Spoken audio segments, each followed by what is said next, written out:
Black people are literally dying in today's time, and no one seems to care. The difference is I care. So I'm going to speak on that exact issue on tonight's episode of the Krishna podcast. Make sure you stick around until the end to get the entire clip and get the entire perspective and the scope on what it means to be black and healthy in today's time. What's going on, beautiful people? Welcome back to the channel. It's your man Jamil Muhammad with the Krishna podcast. This is episode number 16. Today we're talking about the state of black health, what it means to be black, what it means to be healthy, and how we can actually ameliorate some of those issues in terms of chronic illness that constantly plague our minds and also plagues our bodies as well. So the first thing I want to highlight on today, and that really inspired today's episode, according to the Chicago Department of Public Health, black people make up approximately 30% of Chicago's population. What's disturbing about that is that black people also make up 68% of the total number of COVID-related deaths in Chicago. Now, if that's not disturbing to you, I don't know what would be. What that means is there's a disproportionate effect of the COVID-19 virus, the SARS-2 virus, toward black people, which means we have some sort of susceptibility of being more affected by this virus than our white counterparts. So actually what they said was black people are 6 times more likely to die, according to COVID-related deaths, than white residents in Chicago. And that can be because of a host of different issues, such as poverty, such as access to proper food that we should be putting into our bodies, and also valuing things such as exercise, valuing things such as rest, valuing things such as wellness and stress management, things that are often not necessarily addressed in the black community. What makes us really susceptible to not only the COVID-19 virus, but disease in general, and that could be disease of thinking. One of the largest and most prevalent issues that plagues us is fear. It has been found that fear can actually lower your body's defense against things such as pathogens, such as viruses, things that make us sick like germs. Your body becomes more susceptible to those things when you are in a state of fear. Isn't that quite interesting how your thoughts impact your mind and your body? One of the ways that I feel that black people and other people that are afflicted by the COVID-19 virus, or just viruses in general, or chronic illnesses in general, is to establish confidence in those people, giving them some tools so that they feel as though they can do something about their conditions. I was having a conversation with quite a few students last week, and we were talking about chronic illnesses. Just normally, it was brought up in the conversation. They were asking if you had a genetic predisposition to develop a certain chronic illness, can you do something about it? And my answer in response to that was absolutely. You do not have to accept a lifestyle that is filled with medication, that is filled with depression, that is filled with stress. You can and must and should, we ought to make drastic action to ameliorate those specific pathogens in our minds and our bodies. These things make us sick on a daily basis. We do not have to live with these things. And we can actually extend our lifespan if we're willing to make the proper action toward it. The solutions are very, very simple.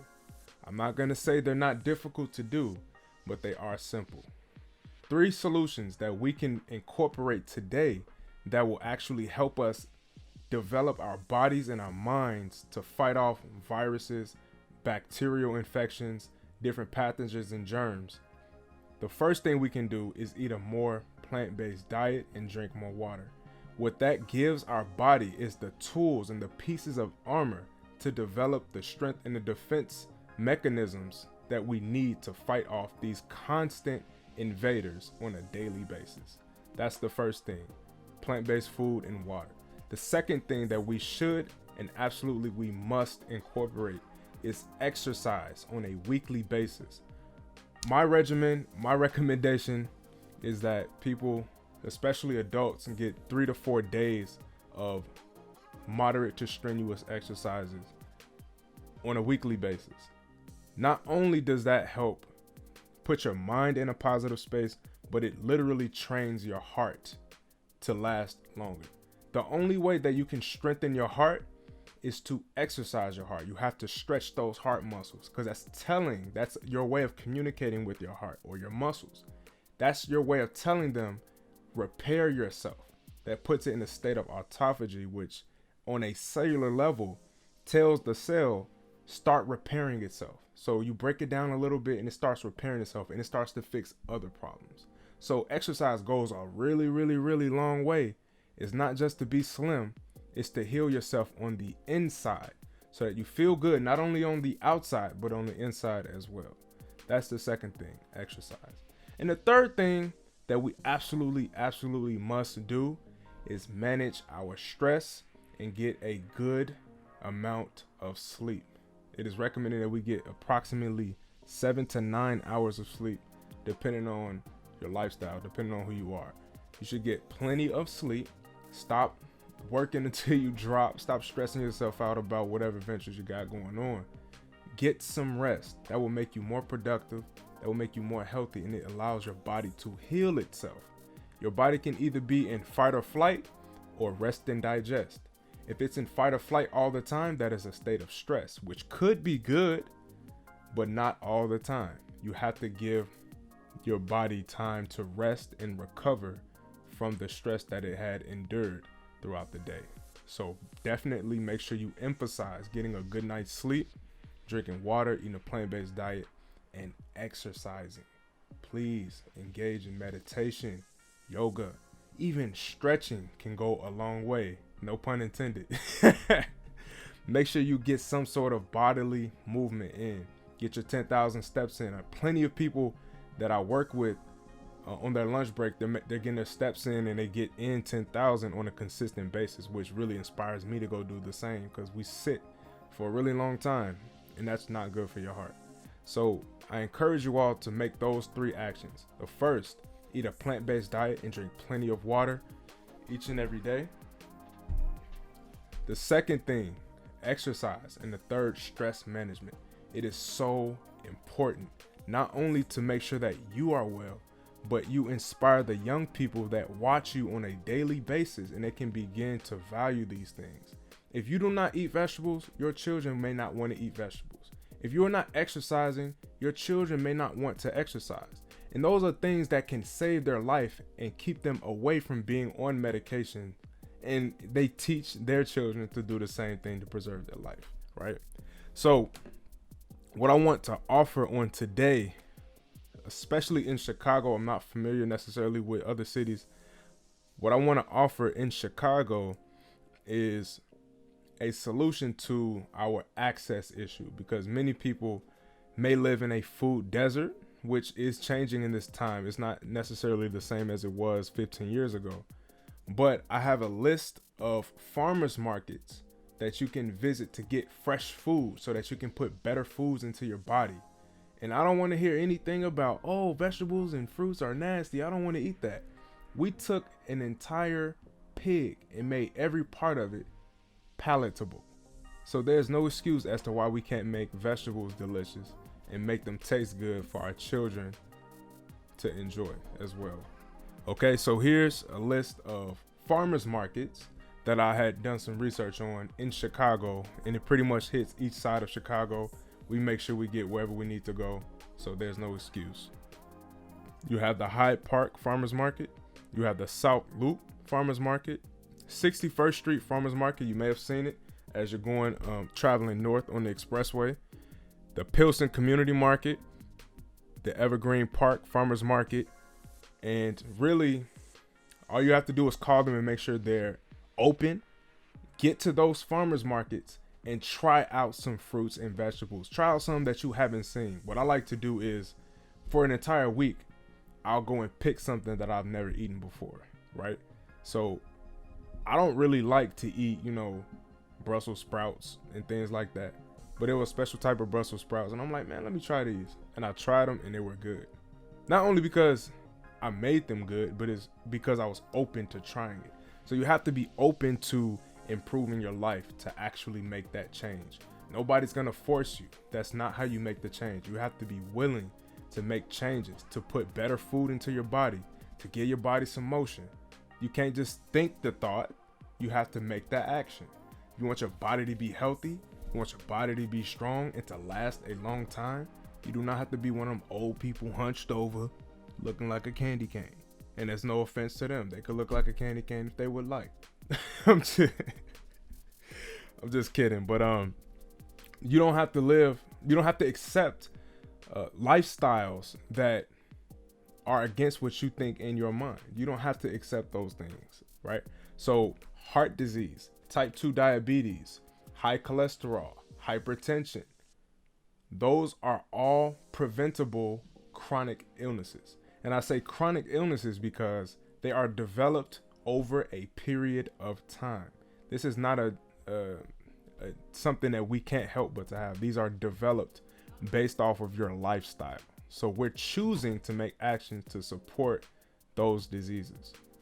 What I would like to encourage each and every one of you today is to, especially if you live in Chicago, pick one of those farmers markets, call them, ask when they're open, and go and visit.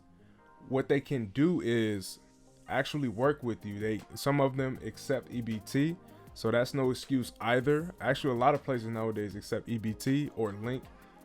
If you have access to those resources, and you can get fresh fruits and vegetables, juices, plants. You can have all types of things that can improve your way of life. And I would love to encourage and see people making changes in their life that are healthy changes, right?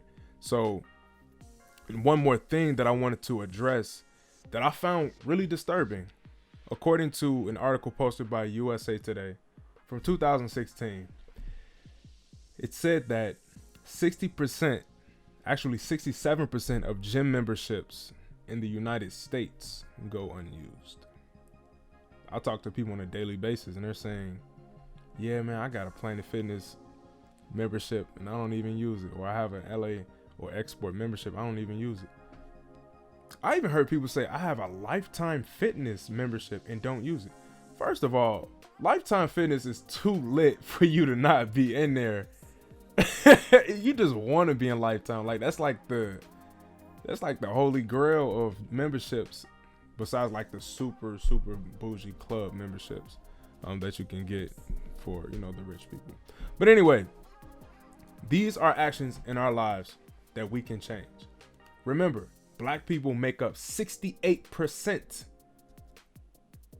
of COVID-19 related deaths in Chicago.